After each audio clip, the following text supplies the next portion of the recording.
One of the best ways to learn how to build, grow, and maintain a successful business that can last for generations is to have a mentor who has built, grown, and maintained successful businesses that have lasted for generations. Guys, I'm so excited for this video because in this video, I'm going to be sharing with you 7 lessons that I learned working for a world-class home builder who has been in business for over 65 years continuously and continues to dominate their market year after year after year.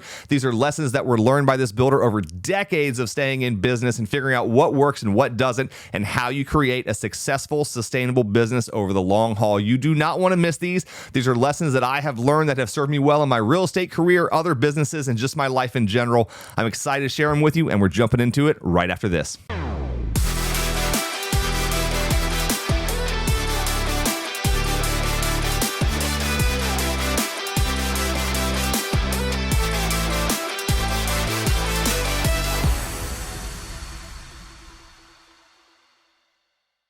All right, guys, welcome back. Thanks for tuning in. My name is Mark Ammons with Elevated Agents. I am super excited to have you here with me today because today we're going to talk about 7 of the lessons that I learned having the opportunity and privilege to work for a world-class custom home builder for the first part of my real estate career.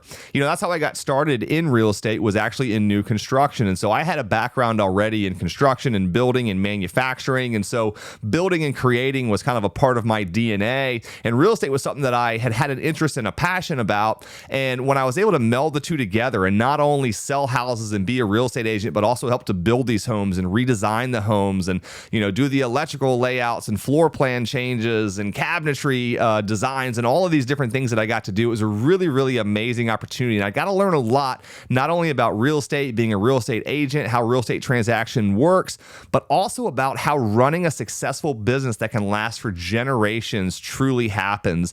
And, you know, in the world of home building, a home builder that's been in business since 1965 continuously is a very, very rare thing. You know, that's rare in business in general. And you take home builders, which generally don't have that long of a lifespan, and someone who's been able to stay in business continuously for that long is obviously doing some things right.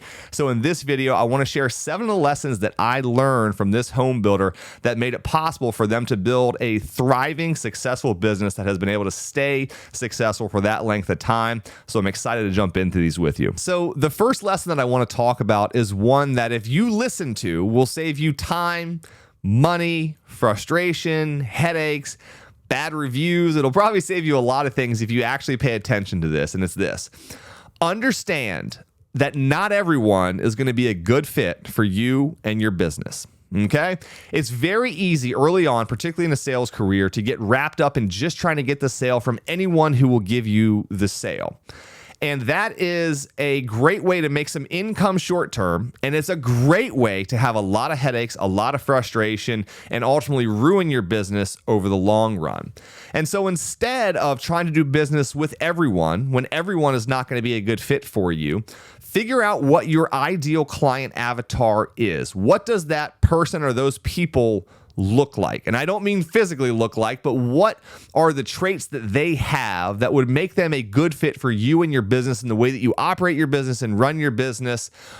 Who is that person that you're best equipped to serve? Because there are going to be people out there that you are not going to be best equipped to serve for a variety of different reasons. It could be that they just have unrealistic expectations. This could be around price, could be around availability of homes, it could be around the level of service that they expect you to provide that's just unrealistic. There's a lot of things that can make someone not a good fit for you and for your business when there probably is someone else out there. There's probably someone else in the industry who is going to be a good fit for that person.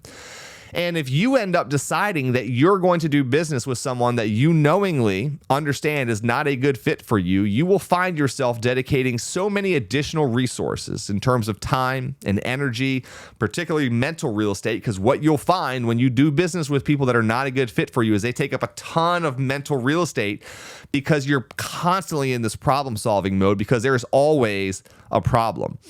And so someone that you're not really meant to do business with will constantly cause you problems that you're constantly have to try to solve. And what happens is now you're less able to focus on the clients that you have that are a good fit for you. You have less time to go out and find new clients who are a good fit for you, because what's going to happen is the time, energy, effort, and resources that one bad client is going to take up probably equals about 4 good clients. And so they're actually costing you money. And sometimes you'll decide that you need the money, and so you'll go ahead and do business with someone that you shouldn't be doing business with.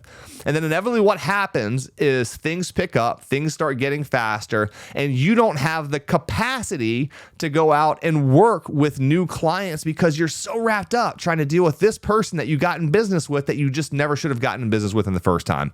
So I can tell you, try to avoid that urge to do business with someone that you know you shouldn't be doing business with just because you feel desperate. You feel like you need the money. Stay patient. Wait for the right client avatar who's going to be a good fit for you, who's going to enjoy and appreciate the service that you provide, and ultimately be happy with their experience. Now, when we talk about experience, that's where lesson number 2 comes in, and that is understanding that a customer's experience, when they are done with the transaction, with whatever it is they've done with you, their quality of experience is going to be heavily dependent upon 2 things: expectations and service. Those are the 2 things that are going to mean the absolute most to that person during the time that you do business with them. And so it all starts with setting proper expectations, because here's the reality. If you deliver the best product at the very end, but you set really crappy expectations about what the process was going to be like to get from here to there, no matter how good the product is, when you're all done, if you did a poor job of setting expectations up front, that person is still probably not going to be happy. If the level of service that you provide to get from start to finish is not what they expect because you didn't do a good job of setting proper expectations, they're still not going to be happy, irregardless of what the end result is. A lot of times the journey to get to the end result is as much or more important than the end result itself. You know, for us, that was the quality of the home that we built. Now, we built very, very high quality homes. And so that was expected. But it was about the process of getting there. And this is the same whether you're in new construction, whether you're in resale, but there needs to be proper expectations of what doing business with you looks like, what's going to be good, and let them know the things that might be bad. And so understanding that the whole journey is not going to be this seamless thing with no bumps in the road, that's part of it. And setting the expectation with them that it's not going to be this seamless journey with no bumps in the road is very important because you have prepared them for that up front. However, if they expect it to be a perfect process and it's not, now you have not met their expectations. So set the proper expectations up front about what to expect during the journey, during the process. And then the other thing that you have to do is then follow up with the correct level of service that matches and exceeds the expectations that you set. And so you can take the overpromise and overdeliver, underpromise, overdeliver, whatever you want to do. You want to make sure that the service level that you provide meets or exceeds the expectations that you set for your clients. And so again, just understanding that the end goal is not the only important thing, but the journey is very important. And if you want a client to enjoy the journey, you have to set good expectations and then follow up with good quality, consistent service throughout the process. Now, things don't always end up perfect. And sometimes the expectations that we set, maybe for whatever reasons that are outside of our control, there ends up being something that goes awry and there's a conflict. And so if you've done a good enough job of setting proper expectations up front, you should have set the expectations about how any conflict which may arise will be resolved. But if you haven't, here's some tips that I would give you. And this is tip number 3, is how to resolve conflicts before they get out of hand, right? And so things are going to come up, like no matter what it is. In our real estate career, in any business that you run, there are going to be issues. And how you deal with those issues is way more important than not having issues in the first place, because it's almost impossible to do business nowadays and not have something go sideways. The question is, how are you going to handle it when it does go sideways? And oftentimes in what we do in real estate, since real estate is very contractually heavy, everything that we do is in writing, everything that we do is in a contract. And we had a saying that once we got to the contract, the marriage was already over. And that's kind of a reference to a prenup, right? Like if you have a prenup with your spouse and you've got to go to the prenup to figure out what it says to resolve a conflict, the marriage is over. Okay. At that point in time, the marriage is over. And that's kind of how we felt in our business, is if we have to resort to going into looking at the legal language of who's entitled to what, who's right, who's wrong, at that point in time, the marriage was over. So our job, the same job that you should have with your spouse, with a loved one, if you're in this situation, is to not let it get there. And so how do you address conflicts when they arise early in the process so that you don't ever have to even go to the contract to figure out what it says? And here's what I have learned from this builder. Focus on doing what is fair first.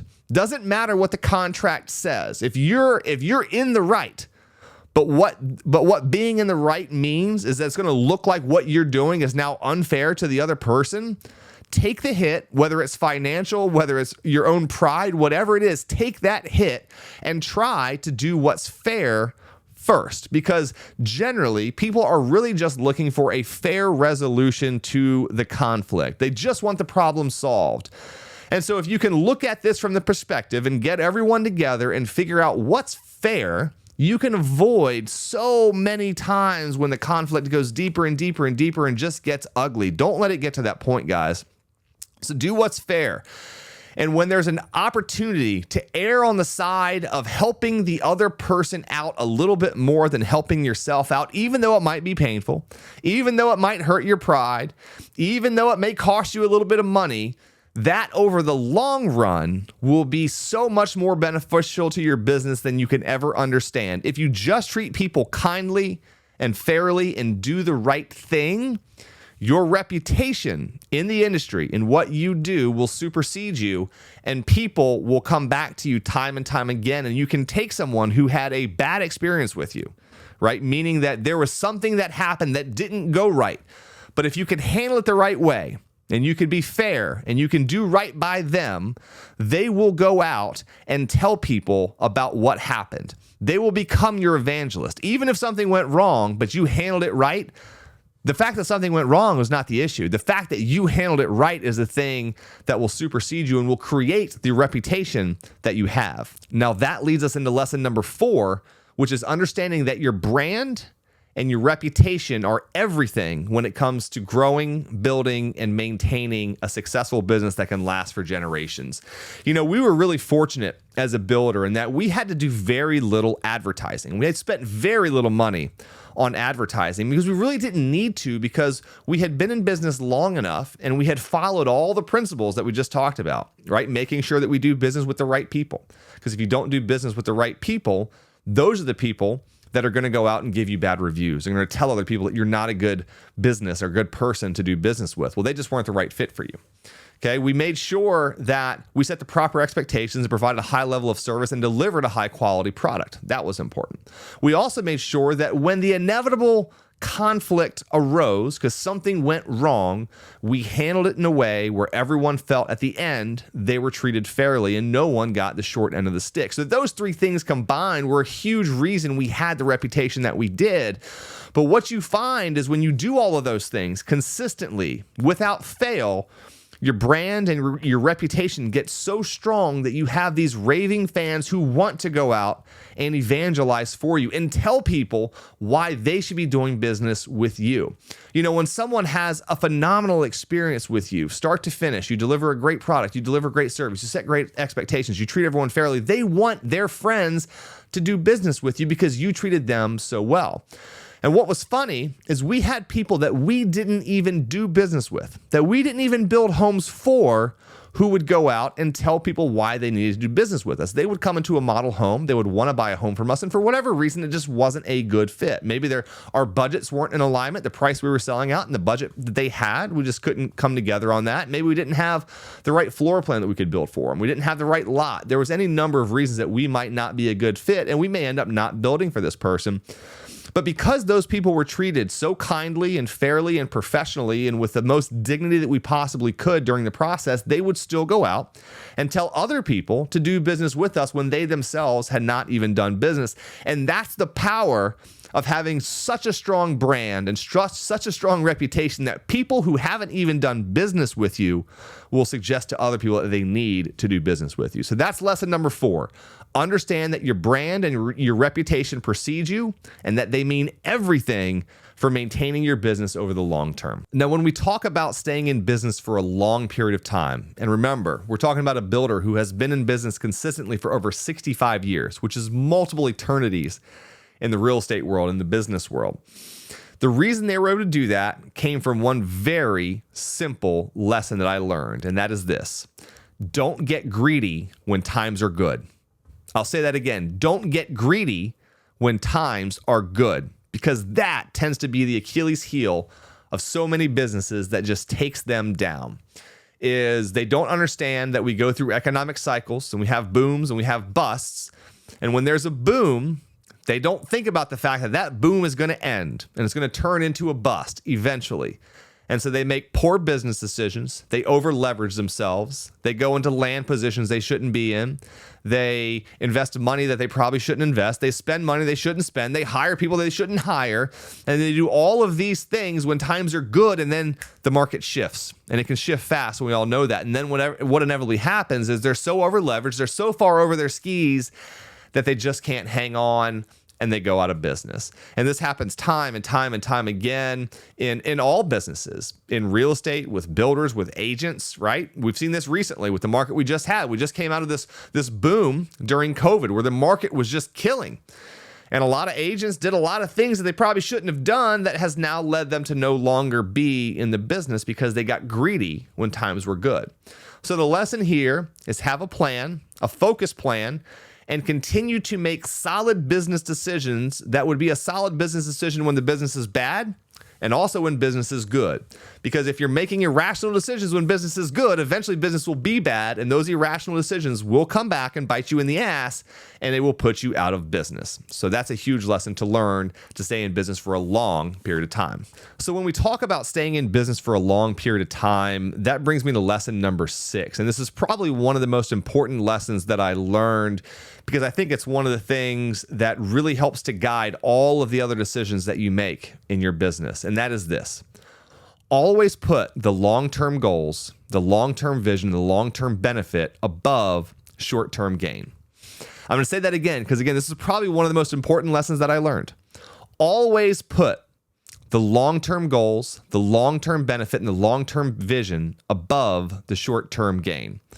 This was something that was ingrained into us in every decision that we made. And I saw this play out day after day after day in terms of how we decided to run the business, the decisions that we decided to make, where we put our time, energy, effort, focus, resources, and money.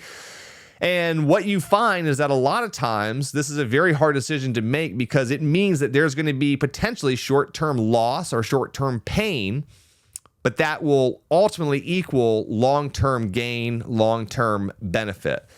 And so this is where having a sense of delayed gratification and understanding that the decisions that we make today have a long-term impact, and that making a decision that's going to bring us a short-term gain but hurt us long-term is not something that's going to allow us to stay in business long-term. Because if you make enough of those short-term decisions for the short-term gain, and you neglect the long-term goals, the long-term vision, you will not have a long-term business. And so I think that's one of the huge things that led this world-class builder to stay in business for over 65 years is we always put the long-term goal, the long-term vision above the short-term gain. If you can do this in your life, in your business, in your relationships, whatever it is, this will serve you well in every single thing that you do.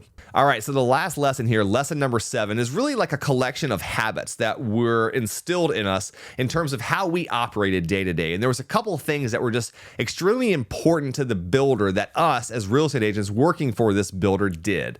And one, it was to be productive, right? To show up every day and just produce, to get the most out of the time that we had every single day and to be as efficient as we possibly could and do the most amount and the least amount of time that was necessary to get the job done, but really to show up every day and just be productive. The second thing was to be punctual. We had a list of what we called our guiding principles, and one of those principles was never be so much as 1 minute late, because being late shows a total disrespect for other people's time. And this was something that was taken very seriously. There's a saying in the military that early is on time is late, and late is dead. And that is sort of how we operated at this company. It was absolutely unacceptable to even be so much as 1 minute late to something, because we understood that the time that we had was our most valuable resource. And when you can't be punctual and someone is waiting on you, you are being disrespectful of their time. And if their time is their most valuable resource, you are literally disrespecting the thing that is absolutely most valuable to that person. So being punctual in what we do here in business is absolutely crucial. The other thing was to not rely on your memory and to write everything down. So I actually carried a notebook in my back pocket everywhere I went, because as I was having conversations with people, if there was something someone brought up that I needed to remember into the future, it had to get written down. Guys, you can't rely on your memory for everything, and especially in what we do right now. There's so many things coming at us, so much information and things that we need to get done and things that we have to remember. And whether it's putting a note into your phone, if you use something like Evernote or Todoist or a pen and paper, whatever it is, you have to have some way to be able to write stuff down and document things that you don't want to forget. Because again, when it comes back to reputation, providing service, setting expectations, that is part of it, is being true to your word. When someone asks you to do something, to make sure that you do it. And the best way to do that is to write it down so you don't forget it. And the last thing was to use checklists. Guys, if you don't use checklists in what you're doing right now, you are missing out. There's so many things that we do in this business that are repetitive, that have to happen the same way over and over and over again. But because we do these things over and over and over again, it's so simple to miss one little thing, right? One little step, whether it's getting the information that you need for a listing, whether it's, filling out a contract before sending it, all these different things that we do. If you have a checklist that you can just double check yourself, and after you do it, just run through real quick and verify that everything was done the way it was supposed to be, you will find yourself making a lot fewer mistakes. You'll find that it actually improves your workflow, makes you faster. And again, it's going to help you to maintain that relationship, because you're making sure that the information that you're putting out is of high quality, that everything is done right. You're not having to get things re-signed because you screwed up the first time. So I can't stress the importance of using checklists. And those are 4 things. Again, being productive, making sure that you're being on time, you're being punctual, write things down, and have a checklist. Those 4 habits were crucial for us to make sure that we were maintaining all other aspects of the business. Guys, I hope you enjoyed these lessons. If you want to learn about 5 other habits that I think you should have to be a successful real estate agent and just successful in business in general, there's a video that AJ and I did where we talk about the 5 habits that all successful real estate agents have. I'm going to leave a link to that right here in the corner of the description. I appreciate you guys watching. As always, thanks for tuning in. Be well. I'll see you on the next one.